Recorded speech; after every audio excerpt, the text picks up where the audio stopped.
ഇപ്പം വേടനിപ്പോൾ എനിക്ക് തോന്നുന്നു ഇപ്പം ജെൻസി കിഡ്സ്, അതായത് ഇപ്പോഴത്തെ ജെൻസി ആൽഫ, ആ തലമുറയെ പൊതുവേ പറയപ്പെടുന്നത് ഇവരിപ്പം മറ്റു കാര്യങ്ങളൊന്നും, അവരൊരു പ്രത്യേക ഒരു ഫ്ലോയിൽ അങ്ങ് പോവുകയാണ്. അവർക്ക് മറ്റു കാര്യങ്ങളെക്കുറിച്ചൊന്നും അറിയില്ല, അവർക്ക് രാഷ്ട്രീയം അറിയില്ല, അവർ മറ്റു കാര്യങ്ങൾ സംസാരിക്കുന്നത്, അവർക്ക് ബന്ധങ്ങളുടെ മൂല്യം അറിയില്ല എന്നൊക്കെ പറയുന്ന ഒരു തലമുറ നമുക്കൊപ്പം ഉണ്ട്. പക്ഷേ അങ്ങനെയല്ല എന്ന് തെളിയിക്കുകയാണ് പല വേദികളിലും ഹിരൺദാസ് മുരളിയെ പോലുള്ള പല ആളുകളും. അപ്പോൾ എങ്ങനെയാണ് ഈ ഒരു രീതിയിലേക്ക് ഇത് സമൂഹത്തിൽ ഒരു മാറ്റം കൊണ്ടുവരണം എന്ന് ബോധപൂർവം എടുത്തൊരു തീരുമാനമാണോ അതൊക്കെ?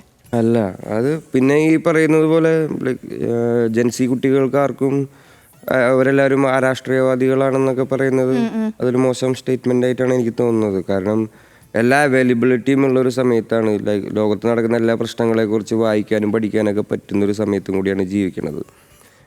ആ ടെക്നോളജിയുടേതായിട്ടുള്ള എല്ലാ ഭവിഷ്യത്തുകളും ഉണ്ടെങ്കിൽ കൂടി പിള്ളേരൊക്കെ നല്ല അവയർഡാണ്, എല്ലാ കാര്യത്തെയും കുറിച്ച് പിള്ളേർക്ക് അറിയാം. അപ്പം അങ്ങനെ ജെൻസി പിള്ളേർ അത്ര മോശം പിള്ളേരൊന്നുമല്ല.